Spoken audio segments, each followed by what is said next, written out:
Delphine Quentin, bonjour. Bonjour Antoine. Vous êtes directrice du développement et des relations entreprises de l'EFAP. Vous êtes ici au cœur du salon Studirama. Pourriez-vous tout d'abord nous expliquer pourquoi vous êtes présente ici? Quelle est l'importance de ce genre d'événement pour l'école? Alors, des événements comme celui-là, c'est très important pour l'orientation et l'information des jeunes et des familles, puisqu'on on a un panorama de toutes les formations qu'un jeune peut suivre, embrasser, après son baccalauréat notamment. Et c'est très important parce qu'on rencontre les écoles, on rencontre les étudiants, on rencontre les personnes qui travaillent dans les écoles, les enseignants, les intervenants.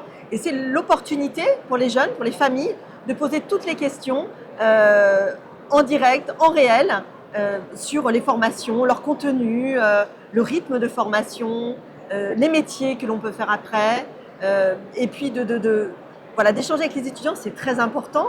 J'ai fait un peu le tour des stands ce matin, et c'est vrai qu'il y a beaucoup d'étudiants qui sont là et qui vont expliquer et qui vont transmettre les raisons pour lesquelles ils ont choisi d'intégrer l'école. Et nous, sur le stand de l'EFAP, je vous invite à venir. On a nos étudiants avec nous ce matin également. Très bien. Alors l'EFAP, l'École française des attachés de presse, dispose d'une vraie notoriété. Tout le monde connaît l'école des attachés de presse, mais est-ce que vous pourriez nous expliquer un petit peu les formations que l'on peut y suivre et quelle est l'identité finalement de cette école?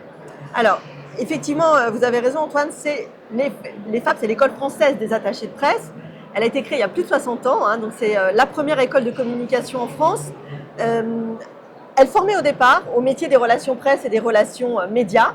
Elle forme aujourd'hui, évidemment, elle a évolué et elle forme à tous les métiers de la communication et du marketing. Alors, il en existe beaucoup. On ne va pas tous les citer un par un, on ne pourrait pas. On dit souvent qu'il y a 1001 métiers dans la communication. Mais peut-être les grandes familles de métiers. Il faut savoir que quand on va travailler dans la communication et le marketing, on va pouvoir travailler dans une entreprise, c'est ce qu'on appelle les annonceurs, en agence ou dans les médias. D'accord ? Et on va pouvoir exercer des métiers du marketing, de la production audiovisuelle, des métiers autour du digital, des métiers autour de la communication événementielle, des métiers autour de la communication d'influence, des métiers autour également de la communication interne. On va pouvoir aussi travailler dans des secteurs de la communication, de la mode, du sport, des vins et spiritueux par exemple. Voilà, donc on va pouvoir choisir un métier ou un secteur d'activité. C'est pour ça que à l'EFAP, on a un cursus de formation avec 4 années d'études généralistes. Vraiment, c'est notre particularité, notre spécificité. On ne spécialise pas nos étudiants sur les 4 premières années d'études.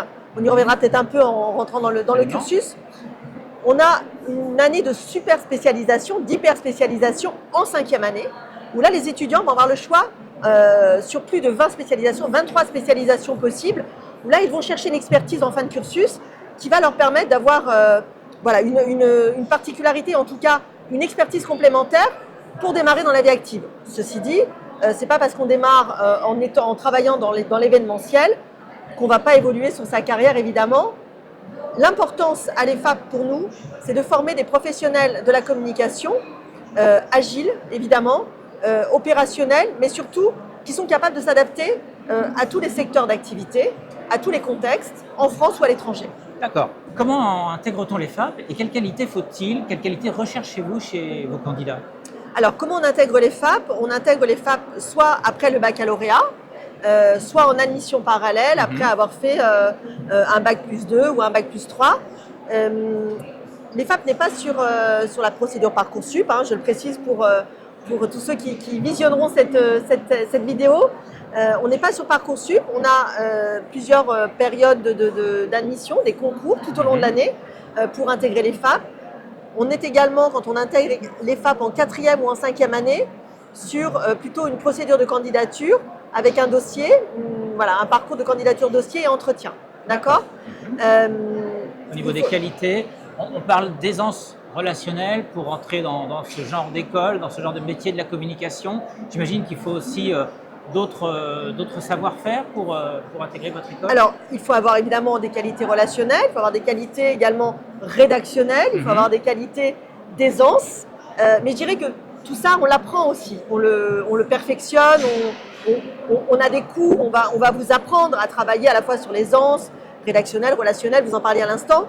Je pense que vraiment la qualité fondamentale quand on veut travailler dans la communication, c'est vraiment la curiosité. Ouais. S'ouvrir au sujet, s'ouvrir au monde, s'ouvrir à tout ce qui va nourrir à la fois votre réflexion et très important, Antoine, la créativité. Ouais. On ne peut pas être un bon communicant sans être créatif. Et la créativité, ça prend des tas de formes différentes. La créativité, c'est pas nécessairement de la production. La créativité, c'est dans toutes les matières. Il faut être créatif, il faut être curieux, créatif, ouvert aux autres. Je dirais peut-être des qualités, il faut avoir de l'empathie, il faut s'intéresser au monde. Ouais. C'est vraiment ça les qualités qu'il faut nourrir. Ce qui est important. Alors, vous avez évoqué la formation dans ses grandes lignes. On peut peut-être aller un tout petit peu dans le détail. La formation à l'EFAP, elle est faite de quoi? De cours théoriques, de stages, d'ateliers, de séjours à l'international? Que trouve-t-on finalement? Elle est faite de tout ça, Antoine, Ouais. vraiment. À l'EFAP, on a une pédagogie où on alterne la théorie et la pratique. Vous allez avoir des cours, évidemment, alors sur les 3 premières années, des fondamentaux que l'on va évidemment perfectionner au fur et à mesure. Et en 4e année, on va rester généraliste, mais on va avoir des cours davantage sur de la stratégie globale de communication. Et puis, en 5e année, l'année d'hyperspécialisation dont je vous ai parlé. Mais on alterne chaque année la théorie et la pratique. Ça veut dire quoi? Ça veut dire qu'effectivement, vous avez des cours avec des intervenants qui sont tous des professionnels de la communication. Ça, c'est important. Donc, ils sont capables de partager et d'expliquer à la fois toute la partie théorique de leur métier, mais aussi la pratique de ce que ça veut dire sur le terrain d'exercer tel ou tel métier. Et puis, les étudiants doivent également réaliser chaque année un stage en France ou à l'étranger, ce qui fait qu'à la fin de 5 années d'études à l'EFAP, vous sortez avec 21 mois de stage minimum. D'accord? Nous proposons aussi quelques filières en alternance en 5e année. Alors, pourquoi quelques filières? C'est parce qu'on travaille évidemment de façon très resserrée, on a des liens très forts avec les entreprises et on s'adapte à leurs besoins. Et on sait qu'il y a des filières des spécialisations, des filières qui vont se prêter davantage à l'alternance, d'autres beaucoup moins. Donc on va adapter nos filières et nos parcours de formation, nos spécialisations et le rythme de ces spécialisations en fonction des besoins des entreprises. Merci beaucoup. Merci Antoine.